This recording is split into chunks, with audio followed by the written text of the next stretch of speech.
Hey everybody, what's up? This is Elise from the Crunchy Ginger, and I'm here with you today to share one tip to help you live a little greener and save a little money. Today, we're gonna make pumpkin puree.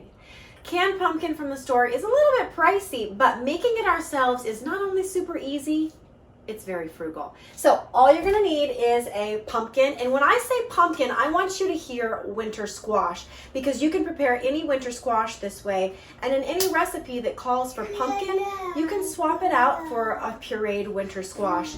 As a matter of fact, this totally blew my mind. When you buy pumpkin puree at the store in the can, it's not usually actually pumpkin in the can. The USDA doesn't really regulate it so hard because the different winter squash varieties are so closely related that they just kind of let everybody call it pumpkin. So you can always swap out another winter squash. The first thing that we're going to do, wash your pumpkin. Now this is like a smaller pie pumpkin. It's going to be a little bit different than your jack-o'-lantern pumpkin. Those are edible, but they're not particularly tasty. They're really watery and stringy, and that's not what you want for your pumpkin puree. So you wash it. If you have a big stem, you can kind of break the stem off. I'm not sure if I can actually break this one off. Oh, there it goes. So you just pop that guy off. We're gonna cut him right in half. Depending on your squash variety, it might be a little more difficult to cut than others. This one is gonna do pretty easy. So we cut him right in half like that. I want to see you, Mommy. I have some assistance today.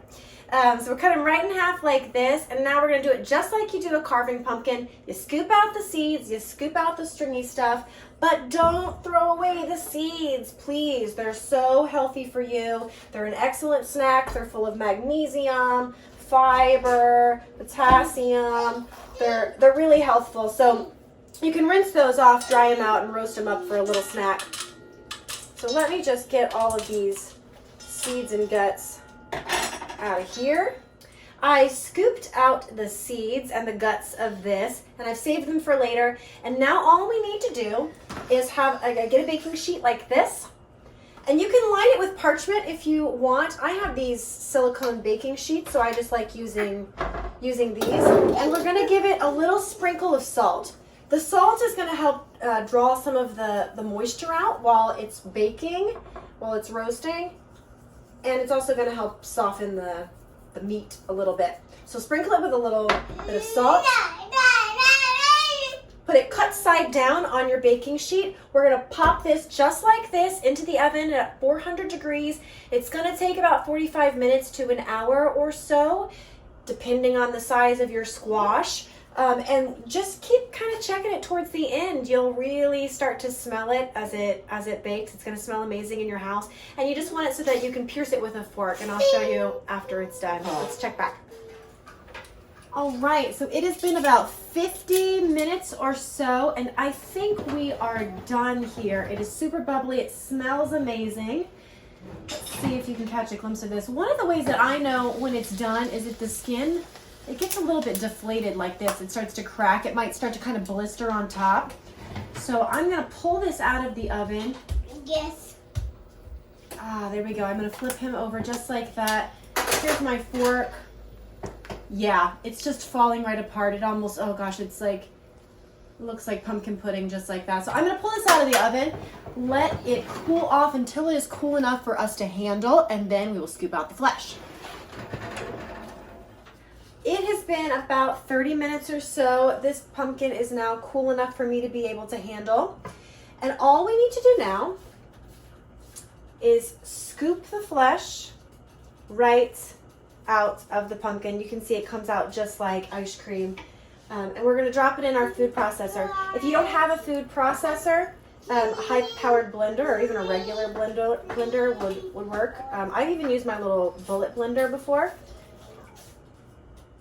I have scraped every last bit of pumpkin out of this shell, and now we are ready to process it. Got it in my food processor, pop the lid on, gonna do about 3 or 4 minutes until it's a smooth consistency.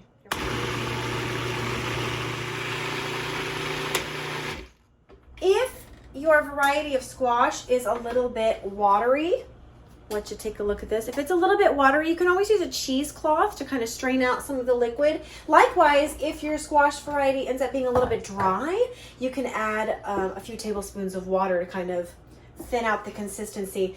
I'm gonna just pack mine in jars like this because I am getting ready to use mine for some holiday baking. But it freezes incredibly well, so you can dump your squash puree in jars like this, freeze it like that. I like to do either 1 cup or 2 cup increments, and that is really because most recipes will call for 1 or 2 cups of puree. So I find that that's just like really handy to already have it measured out. Here's one I already did in like a zip top bag. This is 2 cups of puree. Keeps in the freezer. They say for like 6 months, but honestly, I've used it past 6 months with good results. So, you know, don't call the FDA on me or anything, but I think it's good for quite a while. If you're gonna keep it in your fridge, I would probably use it within a week or so. Now this is Alton Brown's method for doing pumpkin puree, and I just think it's the best. It's no fuss, no peeling, no chopping. You just cut that sucker in half. This is amazing, and as you can see, we're gonna get a couple of jars of this, so this really is gonna save you some money. That pumpkin puree at the store is a little bit pricey, and this will be handy all winter long into the spring, maybe even into next summer if you can keep it in there long enough to make all your pumpkins, your muffins, your soups, your cookies. Any place that you see pumpkin or squash in a recipe, you can swap out whatever one you want. Sweet potato is another good substitute. You can also put this in place of applesauce if you'd like.